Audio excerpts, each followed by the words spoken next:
आता जो बायोडाटा आहे तो एका पुनर्विवाह करूची असणाऱ्या वधूचा आहे. मुलीचा हा कायदेशीर घटस्फोट झालेला आहे.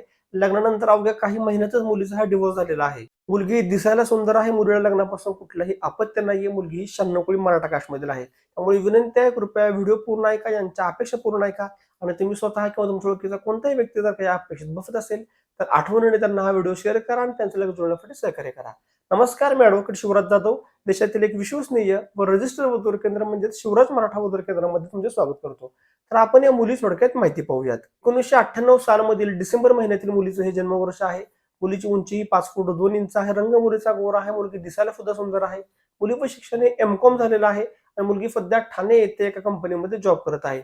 प्रति महिना मुलीला 20 ते 22,000 रुपये एवढा पगार आहे. मुलीच्या कुटुंबात आई, वडील आणि भाऊ त्यांचा परिवार आहे. मूळ हे जळगाव जिल्ह्यातले रहिवासी आहेत, पण त्यांचं संपूर्ण कुटुंब हे ठाणे सिटीमध्ये सेटल आहे. त्यांच्यापेक्षा की मुलाचं शिक्षण हे चांगलं झालेलं असावं. इंजिनिअरिंग फील्डमधून असेल किंवा MCA असेल, MBA असेल, BCS असेल किंवा कोणत्याही क्षेत्रातून मुलाचं चांगलं शिक्षण झालेलं असावं. मुलाला पगार हा चांगला असावा. एक वेल सेटल आणि वेल एज्युकेटेड फॅमिलीतील तो मुलगा असावा. मुलीची सुद्धा फॅमिली वेल एज्युकेटेड आहे. त्यामुळे त्यांच्या अपेक्षा की मुलाची सुद्धा फॅमिली ही वेल एज्युकेटेड असावी किंवा मुलगा हा मुळात वेल सेटल असावा. चांगल्या स्वभावाचा मुलगा असावा. मुलाचा कायदेशीर घटस्फोट झालेला असावा किंवा एखादा मुलगा जर का विधुर असेल असंही स्थळ त्यांना चालेल. फक्त मुलाचं मूळचं गाव हे जळगाव जिल्ह्यातील असावं आणि तो मुलगा मग नोकरीनिमित्त पुणे, मुंबई, ठाणे, नाशिक या ठिकाणी जरी असेल तरीही त्यांना चालेल. ठाणे आणि मुंबई त्या मुलाला त्यांचा पहिला प्रेफरन्स हा राहील. मुलगी दिसायलाही सुंदर आहे. त्यामुळे नक्कीच एक चांगला बायोडाटा आहे ज्या मुलांचा पुनर्विवाह झालेला आहे. मुलीचं वय सुद्धा कम्पॅरेटिव्हली कमी आहे. कारण या वयोगटातली पुनर्विवाहाची स्थळ सुद्धा खूप कमी प्रमाणात असतात. ज्या मुलांचं जन्मवर्ष 1994 पासून पुढे असेल त्यांच्यासाठी आणि त्यांचाही जर का घटस्फोट झालेला असेल त्यांच्यासाठी खरोखर एक चांगला बायोडाटा आहे. किंवा एखादा जर का मुलगा प्रथम असेल आणि त्याची जर का स्वीकारायची तयार असेल असंही स्थळ त्यांना चालेल. आणि तुम्ही आपल्या विवाह केंद्रामध्ये नावनोंदणी करायची असेल तर आपल्या विवाह केंद्रामध्ये तुम्ही सकाळी 10 ते 5 या वेळेमध्ये फोन करा. आपल्या वधूवर केंद्रामध्ये नावनोंदणीविषयी तुम्ही माहिती घ्या. तुम्हाला जर का माहिती योग्य वाटली तर नक्कीच नावनोंदणी करा. तुम्ही थेट आपल्या ऑफिसमध्ये भेटून सुद्धा नावनोंदणी करू शकता. पुण्यामध्ये धनकवडी, बालाजीनगर या ठिकाणी आपलं ऑफिस आहे आणि साताऱ्यामध्ये एसटी स्टँडच्या बरोबर समोर आपलं ऑफिस आहे. तुम्ही थेट ऑफिसमध्ये येऊ शकता. आपल्या ऑफिसमध्ये भेटून तुम्ही नावनोंदणी करू शकता किंवा ऑनलाईन जरी तुम्ही तुमचा बायोडाटा फोटो व्हॉट्सअपवरती पाठवला, ऑनलाईन पेमेंट करून सुद्धा तुम्ही आपल्या विवाह केंद्रामध्ये नावनोंदणी करू शकता.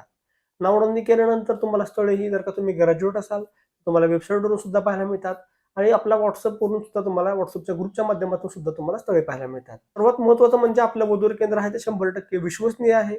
आपल्या विवाह केंद्राच्या मार्फत कोणाची कसली फसवणूक होत नाही. मी स्वतः वकील आहे. गेली 12 वर्ष झाली मी हे विवाह केंद्राचं काम करत आहे. आजपर्यंत आपल्या वधूवर केंद्राच्या मार्फत अनेक वधूवरांचे लग्न जमलेले आहेत. मग तुम्ही निश्चितपणे आपल्या विवाह केंद्रामध्ये नावनोंदणी करू शकता. फक्त लग्न कुणाचं कधी जमेल याची मात्र गॅरंटी आम्हाला देता येत नाही. ते प्रत्येकाची शेवटी चॉईस आहे. प्रत्येकाची योग्य वेळ आलेली असते. त्यावेळेस ते लग्न जमतात. आम्ही एक निमित्त आहे. आम्ही तुमच्यापर्यंत जास्तीत जास्त बायोडाटा उपलब्ध करून देऊ शकतो. जे काही लागेल ते आम्ही सहकार्य करू शकतो. त्यामुळे लग्न कधी जुळेल, कोणाचं जुळेल हे सांगू शकत नाही. एखाद्या प्रकार नशीब चांगलं असेल, कोणाचं लग्न 4-5 दिवसामध्ये सुद्धा जमतं किंवा कोणाचं सगळं चांगलं असून सुद्धा काही जणांना 6 महिने, वर्ष सुद्धा लागतात लग्न जुळायला. त्यामुळे आम्ही प्रयत्न करत राहतो. 100% प्रयत्न आम्ही करत राहतो. मला आपल्या विवाह केंद्रामध्ये नोंदणी केल्याचा फायदा हा होतो की तुम्हाला घर बसल्या भरपूर मुलींची सोय तुम्हाला लग्नासाठी पाहायला मिळतात.